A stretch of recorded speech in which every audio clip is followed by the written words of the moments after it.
JS 장기투자. 네, 2022년 미국 주식 결산 영상을 찍어볼 거예요. 그래서 이번 한 해 동안 미국 주식도 굉장히 특히 기술주 같은 경우는 엄청난 마이너스를 기록했잖아요. 그렇기 때문에 그런 시장이 안 좋은 와중에서도 2022년 얼마의 수익률을 거뒀는지 이런 것들을 한번 기록으로 남겨볼까 해요.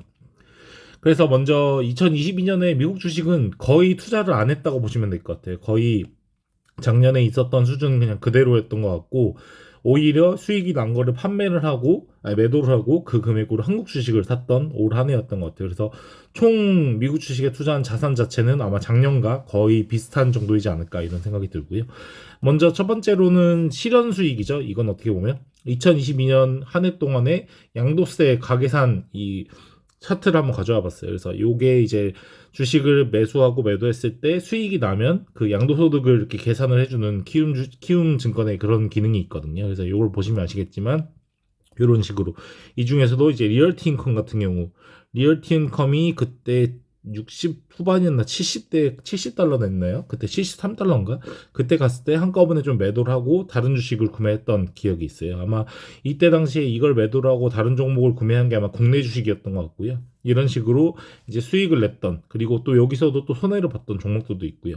이런 것들을 다 플러스 마이너스를 더해서 2022년 한 해 동안 제가 양도소득이 발생한 게 241만 원이에요. 그래서 양도소득 산출 세액을 보면은 53만 천 원인데, 요 금액은 뭐 다들 아시겠지만 내지 않는 거를 알 수 있죠. 왜냐면은 1년에 250만 원까지는 요게 이제 그 한도이기 때문에 250 이내로는 이렇게 수익이 발생을 해도 세금을 내지 않도록 되어 있거든요. 물론 이 금액이 굉장히 작아서 이거 매년 해봤자 얼마 안 되지 않냐 이런 생각이 들 수도 있는데, 그래도 매년마다 250만 원 이내로 수익을 났을 때 이렇게 하는 게 그래도 나중에 세금 측면으로 봤을 때 유리하지 않나 이런 생각이 들어요. 만약에 제가 여기서 250만 원 넘겼다면 이 세금이 장난 아닌 거 보이시죠? 이렇게 53만 원이나 세금을 내야 되는 건데 250만 원 이내이기 때문에 저는 세금을 내지 않고 수익을 냈다. 이렇게 보여드릴 수 있을 것 같아요. 그리고 2022년 요거 이제 실현손익이 아니라 기간 수익률이죠. 그래서 기간 수익률 1월부터 12월까지.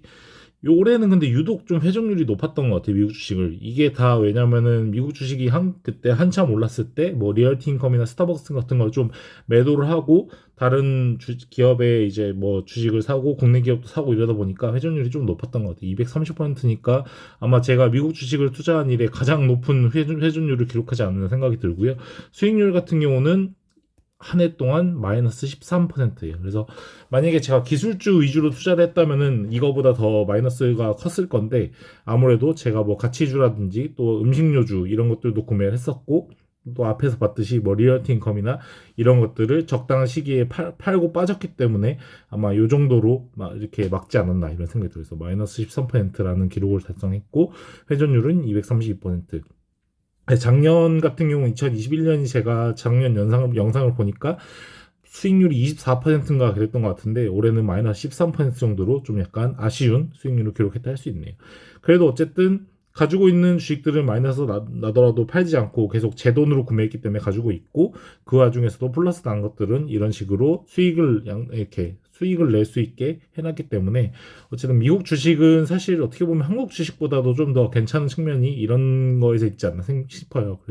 그래서 어쨌든 미국 주식은 전 세계 사람들이 다 몰리는 시장이고, 또 이런 뭐랄까 상승장이나 하락장이 우리나라처럼 확확 바뀌진 않는 것 같아요. 어느 정도 일정한 주기를 두고 한 거기 때문에 수익이 좀 났을 때 매도를 했다가 또 하락장에 오면 구매를 하고, 이런 것들이 국내 주식에 비해서 조금 더 그 시간을 더 주지 않나 이런 생각이 들어요. 그래서 뭐 저 같은 경우도 이렇게 매도한 것들을 보면 조금 아쉬운 종목들도 있긴 있어요. 보면은 뭐 리얼티 인컴 같은 경우는 잘 팔았다 할 수도 있는데, 이렇게 스타벅스 같은 경우는 사실 조금 더 많이 올랐을 때 팔면 더 이익이 났을 건데 조금 오른 걸 가지고 팔아서 좀 이득을 봤지만, 어쨌든 나머지 뭐 스타벅스 가지고는 있으니까요. 근데 그런 것들 좀 아쉬운 점이 있는 것 같고, 뭐 반도체 같은 경우는 이때 잘 팔았던 것 같아요. 플러스 났을 때 이때 안 팔았으면 아마 지금쯤이면 더 손해가 막심하지 않았나 이런 생각이 들고, 어쨌든 1년 동안 실현 손익은 241만 원 정도의 수익을 봤는데 총 기간 수익을 봤을 때 마이너스 13%를 기록했다. 이렇게 남길 수 있을 것 같네요. 그래서 뭐 이 미국 주식 같은 경우는 포트폴리오에 큰 변화는 없고요.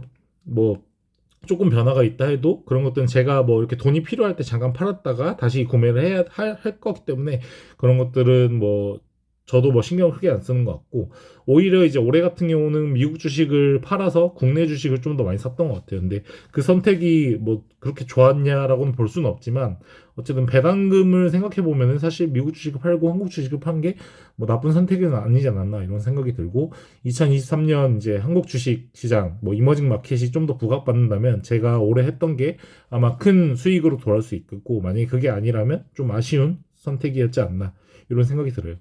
개인적으로 2022년 미국 주식 투자에 있어서 가장 아쉬운 거는 그때 2021년 말이었네. 그때 로키드 마틴을 판 게 좀 아쉽더라고요. 제가 로키드 마틴을 계속해서 모아 갔었는데 이제 러시아 우크라이나 전쟁 초기에 좀 판매를 해서 좀 아쉬웠던 측면이 있는 것 같아요. 이렇게 뭐 오래 갈 줄 몰랐지만 전쟁이 계속 가지고 있었다면 로키드 마틴도 계속 올라서 좀 수익을 더 크게 낼 수 있었을 건데 그걸 좀 판 게 좀 아쉽긴 하고요. 또 미국 주식 한정에서 좀 돌이켜 보면은 올해 뭐 리얼티 인컴이나 글래드스톤 커미셜 같은 이런 부동산 리츠 주식들이 굉장히 한때 잠깐 빠졌던 시기가 있었거든요. 그때 뭐 글래드스톤 커미셜 같은 경우는 18달러 그 18달러의 배당 수익률 막 8% 9% 이럴 때 더 과감하게 좀 매수를 했다면 좀 좋지 않았겠나 이런 생각이 들어요. 그때는 굉장히 그 시기가 짧았어요. 한 2일, 3일 만에 갑자기 급반등해가지고 구매를 많이 못했는데 그때 그런 글래드스톤 커미셜 같은 거를 8% 9% 배당 수익률로 구매했다면 아마 앞으로도 시간이 지나면 거의 10% 이상의 배당 수익률을 계속 받을 수 있었을 것 같은데 그때 과감한 투자를 하지 못한 게 조금 아쉽긴 한데요. 환율이 올해는 너무 높아서 이게 미국 주식을 투자하기엔 좀 적합한 환경이 아니지 않았나 이런 생각이 들어요. 그래서 내년에 또 어떻게 흘러갈지 모르겠지만 내년에 만약 환율이 좀 떨어진다면은 한국 주식을 그때 오른다면 팔고 미국 주식을 사고 이런 식으로 환율에 따라서 미국 주식은 좀 투자하는 게 좋지 않을까 이런 생각이 들고요.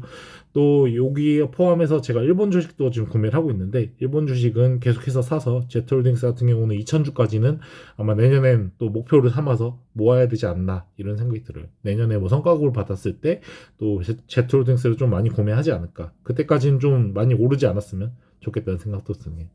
네, 긴 시간 동안 영상 시청해서 감사하고요. 2022년 수익률은 좀 매우 아쉽지만 마이너스 13%라는 수익률이라서 좀 아쉽긴 한데 뭐 내년에 또 내후년에 계속해서 좋아질 수 있다는 저는 확신을 갖고 있기 때문에 미국 주식도 계속해서 가져가면서 이렇게 기록을 남기도록 하겠습니다.